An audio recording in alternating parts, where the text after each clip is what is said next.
Hi everybody, and this is Jackie from Jacqueline Ann Designs. Excuse the condition of my hands. You see I've been doing art, so making a mess.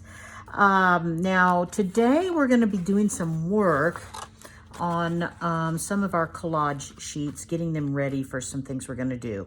Now I've made more. I've actually made quite a bit. You can see I've actually already started projects with them.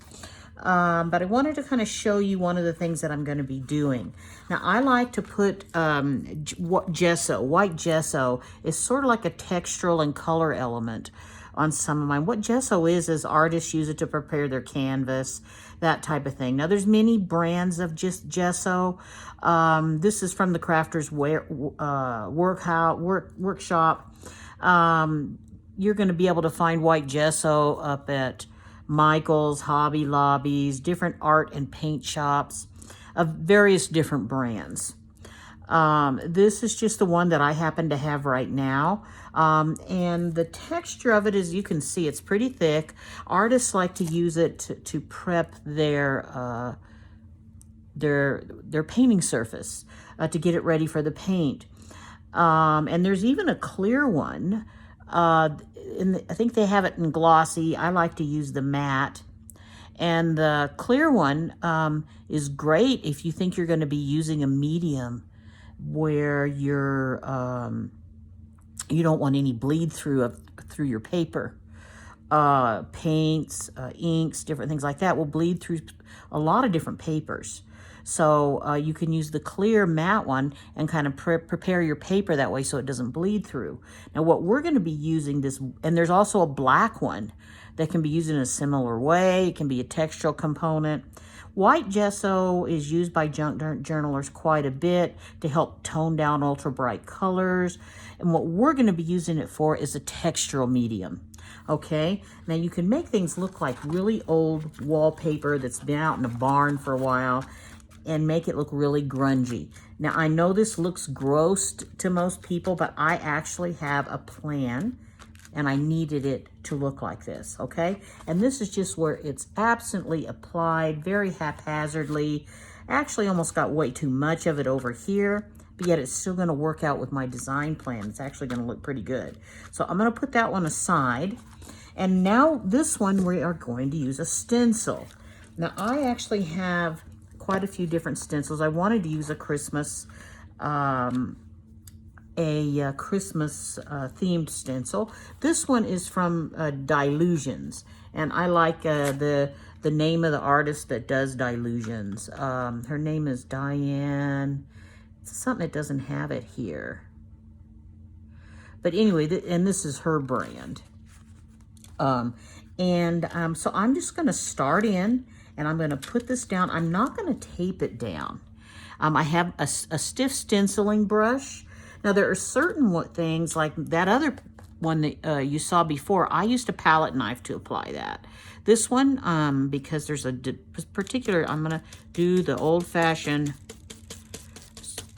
pouncing my, and I'm not going to put the snowflakes all over the entire collage.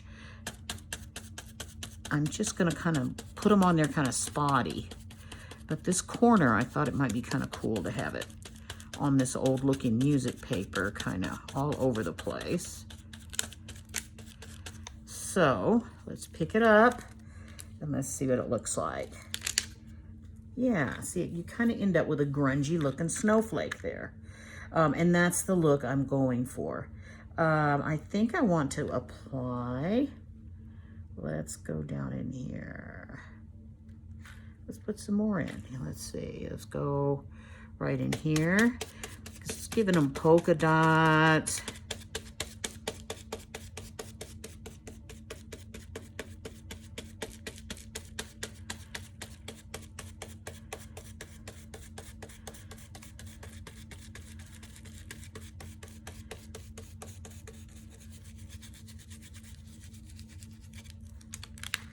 Yeah, perfect. That's the look I'm going for. Let's do a little bit over here in this corner. Now this is going to have to dry. And when you're using this kind of a medium, because gesso does contain glue. That's part of a lot of what I'm discovering about these different art mediums is they contain glue or they contain plastic. And anyway, you need to clean your stencils up right away. They're not cheap. Even if you're making stencils on your Cricut or your Brother Scan and Cut or something like that, the plastic that you make it on is just expensive. Now see, I picked that one up wrong, so it did smear just a little. I'm gonna go for, see if I can get that one snowflake, just that one single solitary snowflake right there. Let's see how that goes. Lift it up. Aha, and I got it.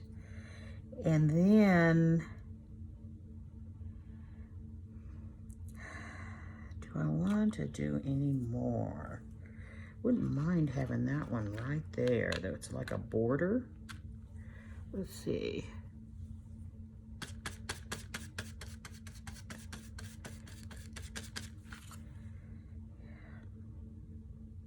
I think it kind of messed up having that one, but you're gonna see when we cut this up, it's gonna be hard to tell. All right.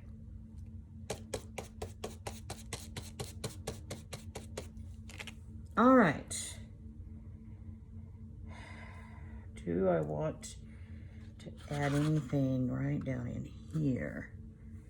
I think I would. I think I'd like to add one of those little snowflakes right there.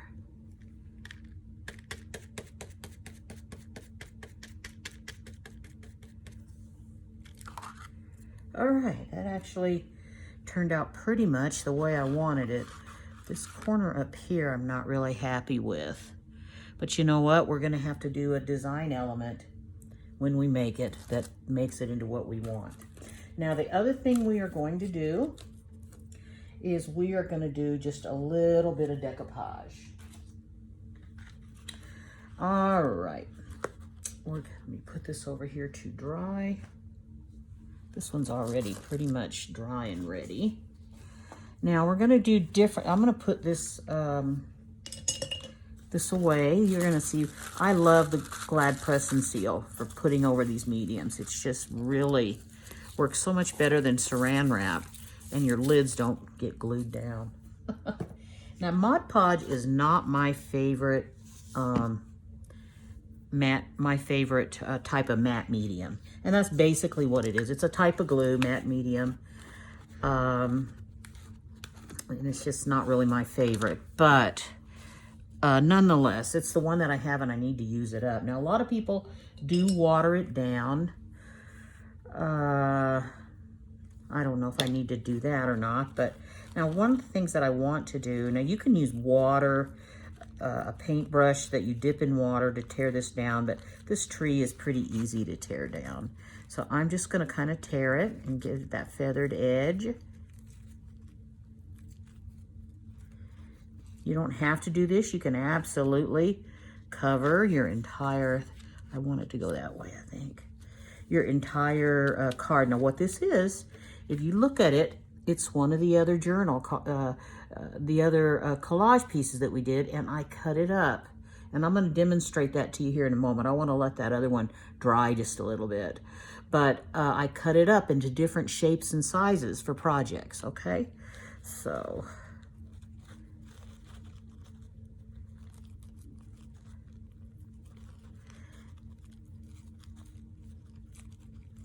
and I wanted to get this done today so this stuff can be drying. You do not have to do collage in your journal. I'm just trying to introduce you to different types of media work that you can try out there. You're not just putting together a book every few months, and you know, you're actually getting in here making things and using different types of medium that, and then before you know it, you're expanding into other things, not just books, okay? Now, so we have this, and basically I want this to sit on this Christmas card, on this thing. And you know, napkins, I've already separated these out.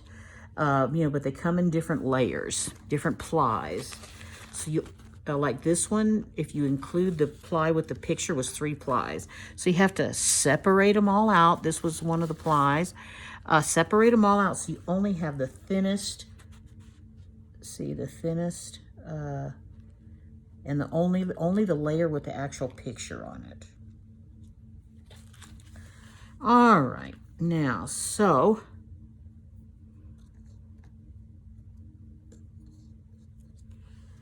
first I'm gonna apply a little bit of the medium, the Mod Podge here. You know, Mod Podge, the reason that it's not my favorite is because even when you buy the matte, it's just pretty darn glossy. And now Tim Holtz has a wonderful matte medium out. Matter of fact, he's got different ones. Very, very popular, but they're expensive. Anything made out of glue right now, though, I guess it's just like everything else in the world right now. It's a mess as far as expense, right? But it's all gotten expensive. All right, now that is going to be transparent, and you are going to be able to see. It's going to look like it's a part of the paper when we're all done with it. So I'm going to set that over here aside so it can dry. And then I wanted to take some of this scrapbooking paper that looked like music. Okay, it's going to go to the edge here, and I wanted to do a couple of these that look like a wreath, these wreaths. So now this one is a little bit harder to tear. I think what I'm going to do is just try to tear off this gold band around the edge of the napkin.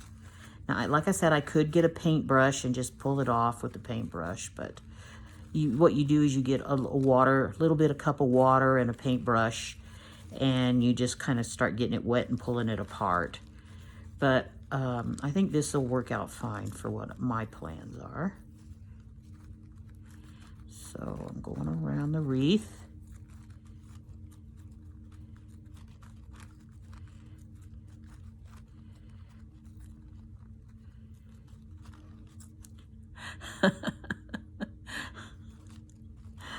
Oh, doggies. All right, so I'm gonna do 2 of these. I might do one with one of the Christmas trees too. We'll see.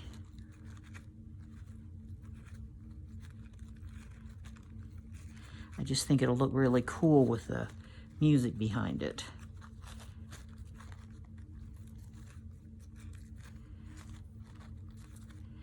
For either for a journaling card, and you'll see what journaling cards are as we go. I'm going to explain terms and all of that as we go. All right, so there's one.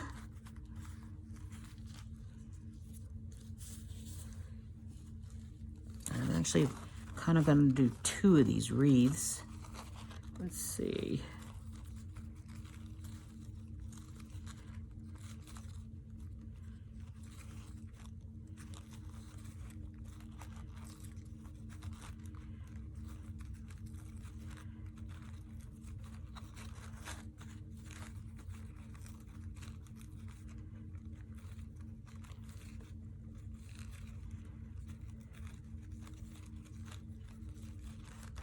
I know, not exciting for a lot of you.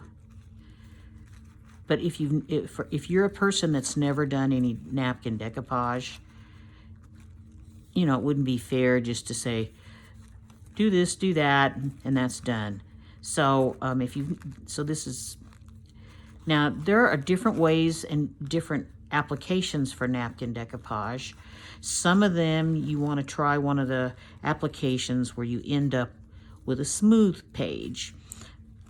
I'm going in my journals, I like kind of a shabby chic, almost going towards a grungy look in my journals. Other people don't. They want their journals to, I'm gonna decide if I want that to go up or like this. I think it needs to go like this, although, yeah, that's the way. Okay, let's go ahead and we'll take apart one of the Christmas trees, and So you can see now.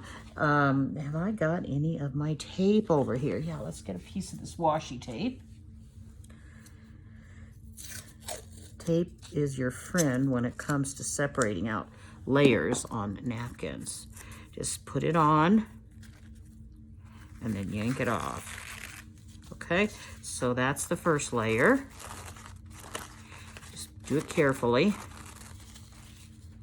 And many times there's a lot of uses for that actual white tissue, even as far as antiquing something, because see how on the wreath, one of the layers of tissue paper came out with sort of a very vague imprint of the leaf? I'm wondering if I may be able to make use of that as we go. Okay, so let's get out this other, oops, I didn't get that on there good or something. Let's see. There we go. Christmas tree. And the tape just helps you to scotch tape, washi tape, whatever tape that you want to use.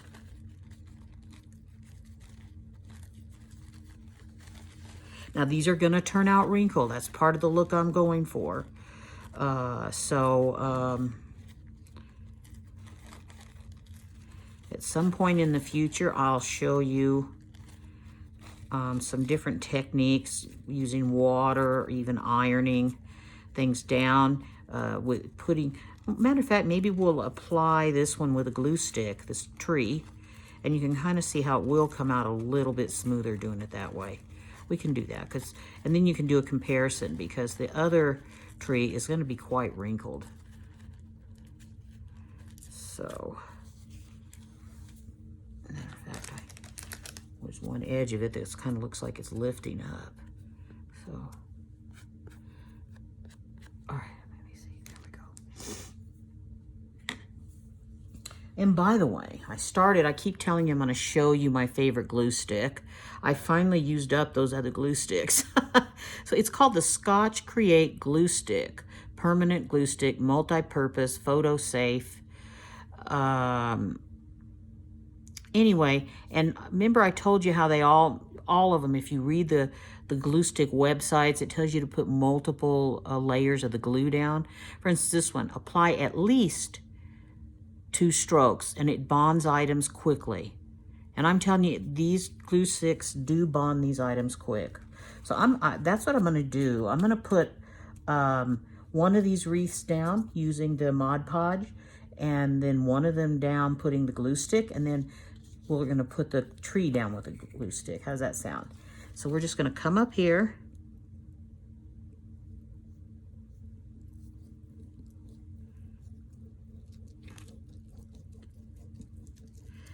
Kind of apply a liberally amount of the glue stick. It's still going to wrinkle. There are techniques to not to, but it's still going to wrinkle. But we're going to show you. All right, now get your glue stick down and then do it quickly. The glue stick is not very forgiving. You don't have a lot of time. Okay. Boy, that's going to look nice. See how the music peeks through there? And we're going to do the same thing. Another thing is a lot of people water down their Mod Podge just a little bit and make it thinner. And I haven't quite figured that out if my goal is to make everything less wrinkledy. So I haven't quite figured out that part yet. But literally anybody that seems to be a professional collage artist thins down their medium. Most of them use something called matte medium instead of actual Mod Podge stuff. So, all right. So let's go ahead and Mod Podge them down.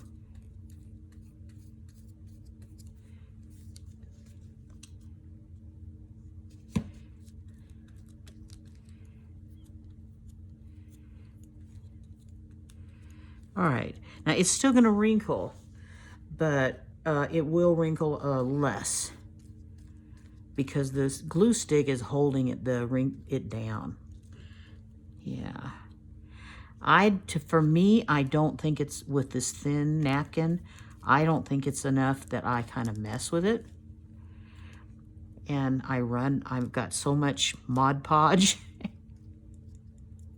that I want to use up that, all right, now let's see, let's put a little bit of, oops, almost made a mess. Well, I make a mess every day when I do this. And we're gonna put this wreath down. And this one is strictly Mod Podge, okay?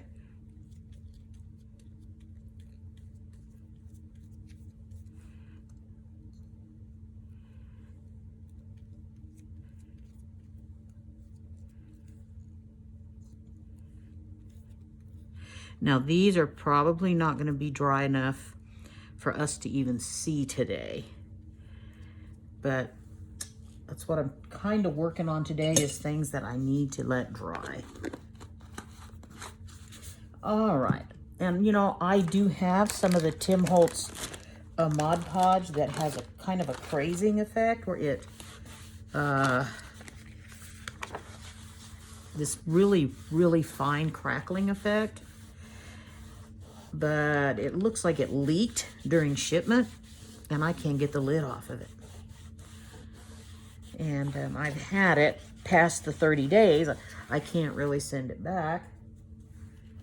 So, baby wipes, the indispensable crafting tool. All right, now I'm going to take the time now to show you how I cut up my collage and get ready to go to the next step. But you can already kind of see on this one how it's kind of drying and starting to look like it's a part of the paper, only wrinkledy. And we're actually going to be doing some sanding on some of these, so on that one anyway, so it'll be kind of fun for you guys to see. Now let me grab my cutter. I wanted to introduce you to the Tim Holtz Guillotine cutter. Tons of these on the market, okay? We are memory keepers. As best I can figure, they might even all be made by the same company. They just all look a little different. They only really fit an 8.5 by 11 piece of paper, okay? But they're very, very handy, and then the measurements are handy. Now, I want to make these like 3.5 inches wide. We're gonna make tags out of them ultimately. 3.5 inches. Make sure I get that at both ends. Okay. And we're gonna do the same thing with this one. 3.5. Make sure I'm also at the 3.5 inch line down here. All right. And so we've got a couple of tags. Now this one, these are both going to be journaling cards. And journaling cards are a little bit different. We're going to go to 4 there. And we end up with basically 2 squares. A little bit different size, but that's fine. All right, so we have cut those. Now, so that's kind of, I think I'm going to cut these down one more time, actually. Let me get that back. A little bit too long.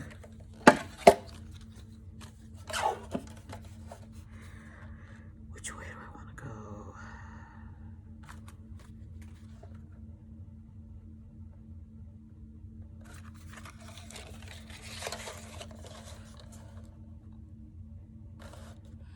Yeah, we're going to make them 6 inches long. And that'll give us cards to do other things with. 6 inches long. All right. All right, so basically these are tags that we're going to be doing some to make things kind of look old, antique-y, and grungy on. Now, you can see I did a lot of different tags with this other stuff that we did. Remember, we had the ones that we put the ribbons on, the various things on. See? See this one? It's got the cotton fabric on it that's kind of glitzy. the number 2. See, this one's got the little gold trim on it. They all come out different, and then we're going to apply our artistic imaginations. See, look at this one. All right. This one's more music-y. This one's got a lot of the little Santa things on it. It's got the silver trim. And there's tons of them. Now, I did some others that were primarily focused on green plaids. You can see, and I didn't cover up the entire background. I was trying to make it look like... Now, the glue automatically makes these things bend, but when we're done, they will be pretty flat. And you can put them under a book, and they will. So the wetter your glue is, the more bending there's going to be. Like, look, this one, I like the way this one turned out. See the butterfly that's been stamped onto the music? And this one's got a similar butterfly on it. So we're going to be making things out of all of these. Now, some of them don't even look Christmassy at all. Like this one. You could even save that for another project. Really cool, huh? All right. I also made something from vellum where I took strips of washi tape and put that I have. I'm trying to use up a lot of my washi tape. And I saw some people on YouTube doing similar things. I punched out little tiny flowers from old book page. This right here, this green strip here is actually a scrap. Sorry, one second. Outside cover. Sorry about that. And so that's going to be a belly band. And I'll talk to you more about belly bands and what they are. And I ended up with another one that I'll ultimately make into a belly band. Just like a strip, okay? And I'll show you what belly bands are and what they're for. So don't get rid of anything. There's a way to use it. But we've also got some that are going to be really grungy. Look like you found them out in an old barn. And you're going to see what we're going to do with those. So now we've done some more preparatory work on our collage. We've done a few, not a lot, of making some flowers. And we're almost ready to get started. Our next step is going to be, we're going to be doing some kind of mass making of some ephemera. And then we've also need to get started on our signatures. So we've got some exciting things ahead. And we'll be seeing you guys on our next video.